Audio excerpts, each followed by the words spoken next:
اعوذ باللہ من الشیطان الرجیم بسم اللہ الرحمن الرحیم وَيَقُولُ الَّذِينَ آمَنُوا لَوْلَا نُزِّلَتْ سُورَةٌ، اور کہتے ہیں یہ لوگ جو ایمان کے دعوے دار ہیں کیوں نہیں کوئی صورت نازل ہوئی۔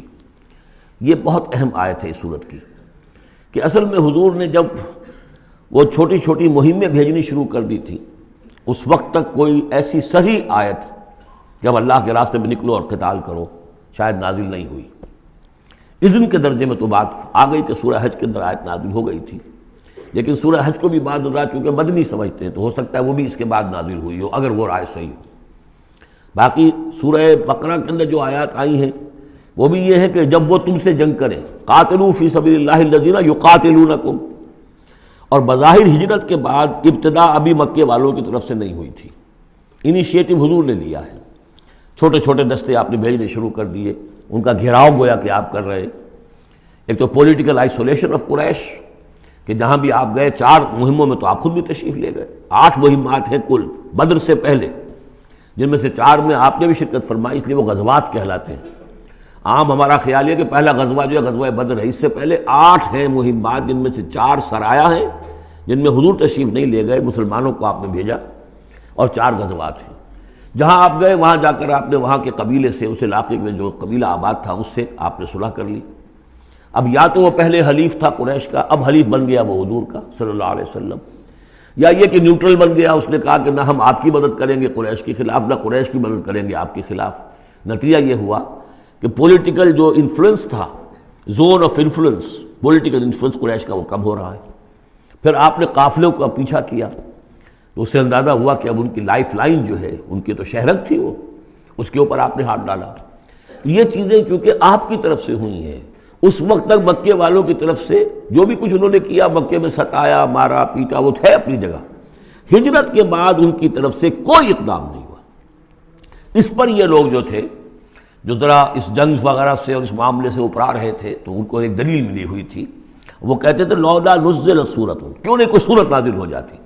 یہ تو محمد صلی اللہ علیہ وسلم نے خود ہی اپنا ایک سلسلہ شروع کر دیا ہے اپنی ذاتی رائے سے۔ ان کا خیال ہوگا جیسے کوئی مہم جو انسان ہوتا ہے، تو شاید اسی طریقے سے اب یہ جو ہے مہم جو انسان بن گئے۔ لولا نزلت سورۃ فاذا انزلت سورۃ محکمۃ، پھر جب ایک محکم صورت نازل کر دی گئی، وذکر فیہا القتال، اور اس میں قتال کا حکم آ گیا۔ رأیت الذین فی قلوبہم مرض، تو اب تم دیکھو گے ان لوگوں کو کہ جن کے دلوں میں روگ ہے، ینظرون الیک نظر المغشی علیہ من الموت، اب آپ کی طرف ایسے دیکھیں گے جیسے وہ شخص دیکھتا ہے جس پر موت کی غشی طاری ہو رہی ہوتی ہے۔ دلیل ان کی ختم ہو گئی۔ اب وہ کہتے تھے کہ آیت اترے، کو قرآن نازل ہو جس سے معلوم ہو کہ اب قتال ہے، یہ اللہ کا حکم ہے۔ اسی لیے اسی آیت میں جو لفظ قتال آیا ہے، اسی کے حوالے سے اس سورت کا نام سورہ قتال بھی ہے۔ فَإِذَا أُنزِلَتْ سُورَةٌ مُحْكَمَةٌ وَذُكِرَ فِيهَا الْقِتَالُ رَأَيْتَ الَّذِينَ فِي قُلُوبِهِم مَّرَضٌ يَنظُرُونَ إِلَيْكَ نَظَرَ الْمَغْشِيِّ عَلَيْهِ مِنَ الْمَوْتِ فَأَوْلَىٰ لَهُمْ، تو افسوس ہے ان پر، بربادی ہے ان کے لیے۔ طاعۃ وقول معروف، دیکھو ایمان لائے ہو، ایمان کا دعویٰ کر رہے ہو تو اطاعت لازم ہے تم پر، طاعۃ وقول معروف، ہاں کوئی مشورہ دینا ہے، بھلی بات کہنی ہے، کوئی حرج نہیں ہے، مشورہ دے سکتے ہو، اچھی بات کہہ سکتے ہو، لیکن اطاعت کرنی پڑے گی۔ فَإِذَا عَزَمَ الْأَمْرُ، مشورے کے بعد جب فیصلہ ہو جائے، ایک بات طے ہو جائے، فَلَوْ صَدَقُوا اللَّهَ لَكَانَ خَيْرًا لَهُمْ، تو اب اگر انہوں نے جو وعدہ اللہ سے کیا ہوا تھا اور جو میثاق ایمان ان کا ہے، اس کو اگر یہ سچا کریں گے، ثابت ہوں گے سچے، تبھی ان کی خیریت ہے، تبھی ان کے لیے بہتری ہے۔ فَهَلْ عَصَيْتُمْ إِن تَوَلَّيْتُمْ أَن تُفْسِدُوا فِي الْأَرْضِ وَتُقَطِّعُوا أَرْحَامَكُمْ، اس آیت کے 2 ترجمے کیے گئے ہیں۔ پہلے میں وہ ترجمہ کر رہا ہوں کہ جو شیخ الہند کا بھی ہے اور مجھے اسی سے اتفاق ہے، کہ تم ذرا سوچو،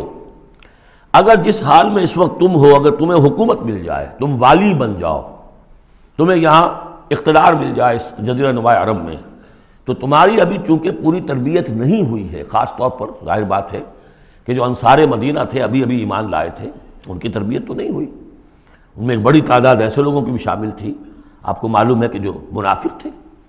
آخر غزوہ احد میں 1/3 نفری جو ہے وہ نکل کر چلی گئی تھی، تو معلوم ہوا کہ اس میں اتنی بڑی تعداد میں منافق بھی تھے۔ اگر اس حال میں تمہیں کہیں حکومت مل جائے تو تم کیا کرو گے؟ تفسدوا فی الارض، زمین میں فساد مچاؤ گے، وتقطعوا ارحامکم، اور اپنے رحمی رشتے کاٹو گے۔ یہ بات سمجھنی چاہیے ان جماعتوں کو بھی کہ جو چاہے اپنے دارشت میں دین کے لیے اقتدار حاصل کرنا چاہتی ہیں کہ ہم دین کو قائم کرنے کے لیے چاہتے ہیں کہ ہمارا غلبہ ہو، لیکن یہ کہ اگر وہ اپنے کارکنوں کی تربیت پر زور نہیں دیں گے،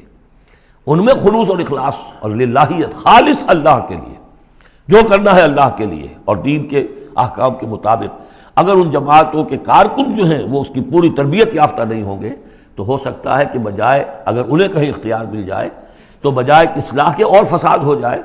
اور پہلا فساد تو اس اعتبار سے کہ بہرحال وہ لوگ فاسق اور فاجر تھے، انہوں نے جو فساد مچایا سو مچایا، لیکن اگر دین کے نام پر کہیں فساد مچ جائے تو پھر دین بدنام ہو جائے گا۔ یہ ہے مضمون کہ جو یہاں اس آیت میں آیا ہے کہ ابھی تمہیں امتحانوں میں سے گزرنا پڑے گا، بھٹیوں میں سے نکلو گے تب تم ذرے خالص بنو گے اور کندن بنو گے۔ ایک ترجمہ یہ کیا گیا ہے ان تولیتم، مطلب اگر تم منہ موڑ لو گے، قتال نہیں کرو گے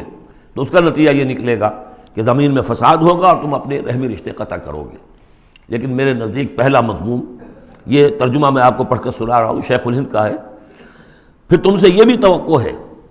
کہ اگر تم کو حکومت مل جائے تو خرابی ڈالو ملک میں اور قطع کرو اپنی قرابتیں۔ مجھے اسی سے اتفاق ہے۔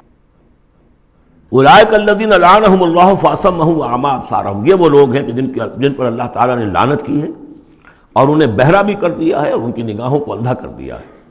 افلا یتدبرون القرآن ام علی قلوب اقفالها، کیا یہ قرآن پر تدبر نہیں کرتے؟ قرآن پر تدبر کریں، اس کے بین السطور بھی تو پڑھیں۔ غلبہ دین کی جد و جہد میں یہ سارے مراحل آنے والے ہیں، یہ تو ان سے پہلے کہہ دیا گیا تھا، سورہ عنکبوت میں آ چکا تھا۔ احسب الناس ان یترکوا ان یقولوا آمنا وهم لا یفتنون، کیا لوگوں نے یہ سمجھا تھا کہ صرف یہ کہنے سے کہ ہم ایمان لائے انہیں چھوڑ دیا جائے گا اور بخش دیا جائے گا اور انہیں آزمایا نہیں جائے گا؟ وَلَقَدْ فَتَنَّا الَّذِينَ مِن قَبْلِهِمْ فَلَيَعْلَمَنَّ اللَّهُ الَّذِينَ صَدَقُوا وَلَيَعْلَمَنَّ الْكَاذِبِينَ، ہم نے تو ہمیشہ جو بھی ان سے پہلے تھے ان کو بھی آزمایا ہے، اور اللہ تو صاف کھول دے گا، واضح کر دے گا کہ کون حقیقت میں سچے مومن ہیں اور کون جھوٹ موٹ کے مومن بنے ہوئے ہیں۔ اور اسی صورت میں آگے بھی آ گیا فَلَيَعْلَمَنَّ اللَّهُ الَّذِينَ آمَنُوا وَلَيَعْلَمَنَّ الْمُنَافِقِينَ، اللہ تو بالکل دودھ کا دودھ پانی کا پانی جدا کر دے گا کہ اللہ تعالیٰ کھول دے گا کہ کون واقعی مومن اور کون منافق ہے۔ تو کیا یہ لوگ قرآن پر تدبر نہیں کرتے یا ان کے دلوں پر قفل پڑ چکے ہیں؟ ان الذین ارتدوا علی ادبارہم من بعد ما تبین لہم الہدی، یقیناً وہ لوگ جو اپنی پیٹھوں کے بل مڑ جائیں گے اس کے بعد کہ ان پر ہدایت واضح ہو چکی ہو۔ الشیطان سول لہم، شیطان نے در حقیقت ان کے لیے یہ مرحلہ ارتداد کا اور پیچھے مڑ جانے کا آسان کر دیا ہے۔ وَأَمْلَىٰ لَهُمْ، اور ان کو بڑی طول عمل کے اندر پھنسا دیا ہے، لمبے لمبے ان کی امیدیں ہیں دنیا کے اندر۔ ظاہر بات ہے دنیا میں بڑے بڑے نقشے بنا رکھے ہیں، تو اب یہ میدان جنگ میں جاتے ہوئے تو انسان کترائے گا۔ ذَلِكَ بِأَنَّهُمْ قَالُوا لِلَّذِينَ كَرِهُوا مَا نَزَلَ اللَّهُ سَنُطِيعُكُمْ فِي بَعْضِ الْأَمْرِ، یہ اس لیے ہے کہ انہوں نے کہا ان لوگوں سے جنہیں ناپسند ہے وہ شے جو اللہ نے نازل کی۔ اللہ نے قرآن نازل کیا، یہ ناپسند کس کو تھا؟ قریش کو تھا، کفار کو اور یہود کو۔ تو یہ لوگ یہ ایمان تو لے آئے تھے، لیکن یہ کہ ان کے اندر وہ روگ تھا، دلوں میں وہ مرض تھا، وہ نفاق کی بیماری جڑ پکڑ چکی تھی۔ وہ یہ کہتے تھے ذالک بانہم قالوا للذین کرہوا ما نزل اللہ، جن لوگوں کو یہ اللہ کے اتاری ہوئی کتاب اور اللہ کے اتارے ہوئے احکام پسند نہیں آتے، ان سے جا کر ان کا سنطیعکم فی بعض الامر، کہ دیکھیے ہم اگرچہ ایمان تو لے آئے ہیں، اب محمد کی بات تو ہمیں ماننی ہے، لیکن ہم آپ کی بھی اطاعت جاری رکھیں گے، کچھ چیزوں کے اندر آپ کی بات پر ہم عمل کریں گے، آپ کا حکم مانیں گے، آپ یہ نہ سمجھیے کہ ہم نے آپ سے اپنا رشتہ بالکل توڑ لیا۔ منافق اسی کو کہتے ہیں کہ جس نے دونوں کے ساتھ جوڑا رکھنے کی اپنے آپ کو کوشش کی۔ مذبذبین بین ذلک لا الہ ہؤلاء ولا الہ ہؤلاء، ان کے پاس جاتے ہیں تو کہتے ہیں، اہل ایمان کے پاس آتے ہیں تو کہتے ہیں ہم ایمان لے آمنا، وَإِذَا خَلَوْا إِلَىٰ شَيَاطِینِهِمْ قَالُوا إِنَّا مَعَكُمْ إِنَّمَا نَحْنُ مُسْتَهْزِئُونَ وَاللَّهُ يَعْلَمُ إِسْرَارَهُمْ، اور اللہ تعالیٰ کو خوب معلوم ہے جو کچھ کی خفیہ باتیں کرتے ہیں جا کر۔ صدق اللہ العظیم۔